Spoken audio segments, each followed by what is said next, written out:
विराध और सुपर्णखा के पुत्र सांब का वध।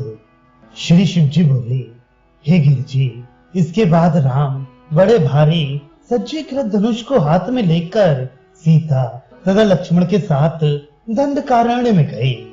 आगे आगे स्वयं राम, पीछे सीता और उनके पीछे हाथ में धनुष धारण करके लक्ष्मण चले। वन में एक सरोवर देखा तो सुखपूर्वक स्नान करके जल पिया और पके फलों को खाकर क्षण भर तीनों ने वहां विश्राम किया। इतने ही में उन्होंने अपनी ओर आते हुए बड़े भयानक विराध नाम के राक्षस को देखा। वे अपने विकराल दांत वाले मुख को फैलाकर तथा भयानक गर्जन करता हुआ उन लोगों को डराने लगा। उसने अपने भाले की नोक में बींधकर बहुत से मनुष्यों को धारण कर रखा था। वह वंचर, व्याघ्र, हाथी और महिष आदि को भी मार मार कर खा रहा था। ये देख राम धनुष पर डोरी चढ़ाकर लक्ष्मण से बोले, हे लक्ष्मण, तुम यहाँ जानकी की रक्षा करो, मैं इस दुष्ट राक्षस को मारूंगा। ये राक्षस रमापति राम, लक्ष्मण तथा जानकी को देखकर बोला, तुम कौन हो? तब राम ने अपना नाम, काम तथा कैकेयी का कृत्य सब कुछ कह सुनाया। राम के वचन को सुनकर राक्षस हंसा और कहने लगा, हे राम, क्या तू लोक विख्यात विराध को नहीं जानता? मेरे ही डर से सब मुनि इस वन को छोड़कर भाग गए हैं। यदि तुम जीना चाहते हो तो सीता तथा शस्त्र को छोड़कर भाग जाओ, नहीं तो तुम दोनों को मैं अभी खा जाऊंगा। इतना कहकर वह राक्षस सीता को पकड़ने दौड़ा। तब हंसते हुए राम ने उसके दोनों हाथों को अपने बाण से काट दिया। तब विराट क्रुद्ध हो तथा विकट मुख फैलाकर राम की ओर दौड़ा। तब राम ने अति वेग से दौड़कर उसके दोनों पांवों को भी काट डाला। फिर वह सर्प की तरह मुख से खाने के लिए झपटा। तब राम ने अर्धचंद्राकार बाण से उसके सिर को भी काट डाला और वह मर गया। ये देख सीता राम का आलिंगन करके उनकी प्रशंसा करने लगी। तभी आकाश में देवताओं के नगाड़े बजने लगे।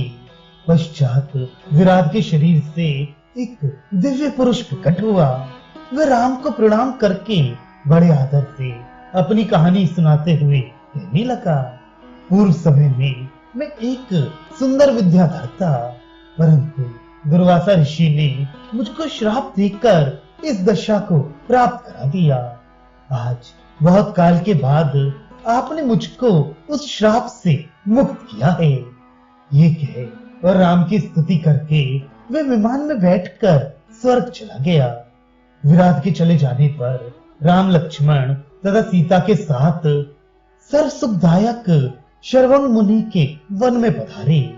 उनको नमस्कार करके तथा उनसे सम्मानित होकर वे एक रात्रि वहां ठहरे। मुनि श्रेष्ठ शरभंग ने अपना सब पुण्य उनके चरणों में समर्पण करके राम के सामने ही चिता में प्रवेश किया और उनकी स्तुति करके विमान पर बैठकर दिव्य रूप से वैकुंठ धाम को चली गई। वहां से राम ने सुतीक्ष्ण मुनि के सुंदर आश्रम की ओर प्रयाण किया। वहां पहुंचने पर राम ने मुनि को नमस्कार किया। मुनि ने उनका बहुत सत्कार करके अपने यहाँ ठहराया। वहां श्री राम के दर्शनार्थ विविध आश्रमों से हजारों मुनि आते थे। वे सब सीता तथा लक्ष्मण के सहित राम को नमस्कार कर और उनकी स्तुति करके उन्हें अपने अपने आश्रम में ले जाते और विधिवत पूजा करते थे।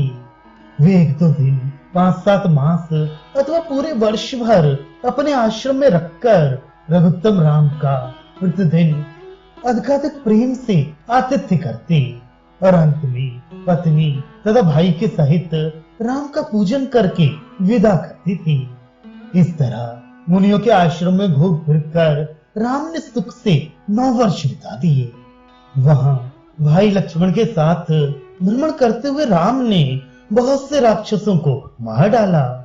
राम ने अनेक आश्रमों में, बागों में, पुष्प भरे वनों में, नदी के जल में, तालाबों में, पर्वत के शिखर आदि स्थलों में जामुन, आम, केला, दाख आदि अनेक वृक्षों तथा लता कुंजों में सीता के साथ शिव पार्वती की तरह क्रीड़ा की। तत्पश्चात राम कुंभज ऋषि के छोटे भाई मार्कंड मुनि के आश्रम पर गए। उन बुद्धिमान मुनि ने भी सीता सहित राम की पूजा की। वहां से चलकर सीता तथा भाई के साथ राम विविध वृक्षों से मंडित अगस्त्य मुनि के आश्रम पर गए। वहां मुनि अगस्त्य अन्य मुनियों और ब्रह्मचारियों के साथ आगे आए और राम का आलिंगन करके आश्रम में ले गए। उन्होंने राम की विधिवत पूजा की। उनसे पूजित होकर राम ने वहां कुछ दिन निवास किया। मुनि श्रेष्ठ अगस्त्य ने राम की प्रशंसा की और इंद्र के द्वारा प्रदत्त तथा उनके लिए पहले से ही रखा हुआ धनुष राम को दे दिया।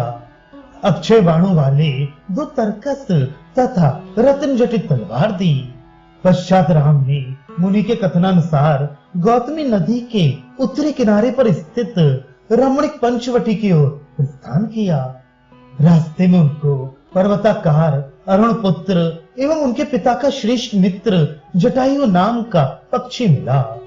उससे संभाषण करके वन में आगे बढ़े। चित्रकूट की तरह वहां पर भी उन्होंने पर्णकुटी बनवाई। वहां मृगों के मांस की बलि देकर राम आनंद से रहने लगे। पक्षीराज जटायु स्वयं सीता की रक्षा करने लगा।